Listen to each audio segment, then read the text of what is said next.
فاذكروني أذكركم واشكروا لي ولا تكفرون.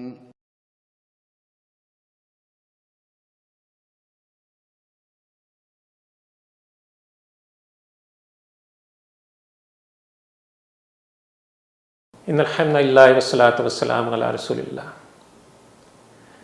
ناظرین اکرام، رسول اللہ صلی اللہ علیہ وسلم کو کوئی نعمت ملتی تو سجدہ شکر بجا لاتے، کسی نعمت میں کمی پاتے تو سجدہ شکر بجا لاتے، کثرت سے رکوع و سجود کرتے، دیر دیر تک اپنے رب کے حضور قیام کی حالت میں کھڑے رہتے یہاں تک کہ آپ کے پاؤں متورم ہو جاتے، اتنی آہوزاری کرتے کہ آپ صلی اللہ علیہ وسلم کی ریش مبارک آنسوؤں سے تر ہو جاتی.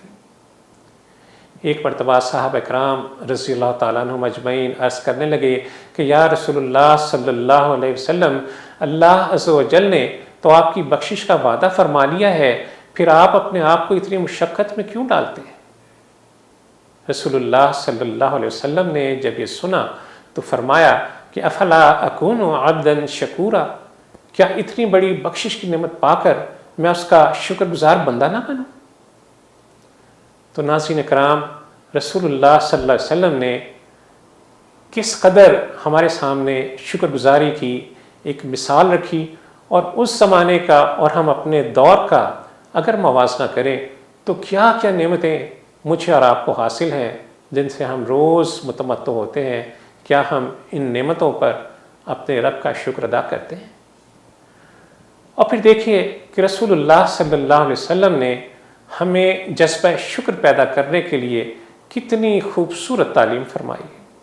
رسول اللہ صلی اللہ علیہ وسلم نے فرمایا کہ انظروا الی من اسفل منکم ولا تنظروا الی من هو فوقکم، کہ ان کی طرف دیکھو جو دنیاوی مال و جاہ میں تم سے کمتر ہیں، اور ان کی طرف مت دیکھو جو اس میں تم سے بڑھے ہوئے.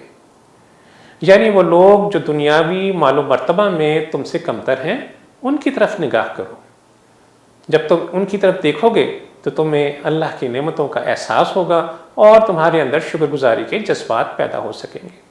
مگر وہ لوگ جو مال و دولت میں تم سے برتر ہیں، دنیاوی جاہ و حشمت میں تم سے آگے ہیں، اگر تم ان کی طرف دیکھو گے تو جو نعمتیں اللہ نے تمہیں دے رکھی ہیں وہ تمہاری نظروں میں کہیں حقیر نہ ہو جائیں. اللہ عز و جل سے دعا ہے کہ وہ ہمیں قرآن اور رسول اللہ صلی اللہ علیہ وسلم کی تعلیمات پر عمل کرنے کی توفیق عطا فرمائے. وصلی اللہ تعالیٰ علی خیر خلقہ محمد وعلی آلہ وصحبہ وسلم.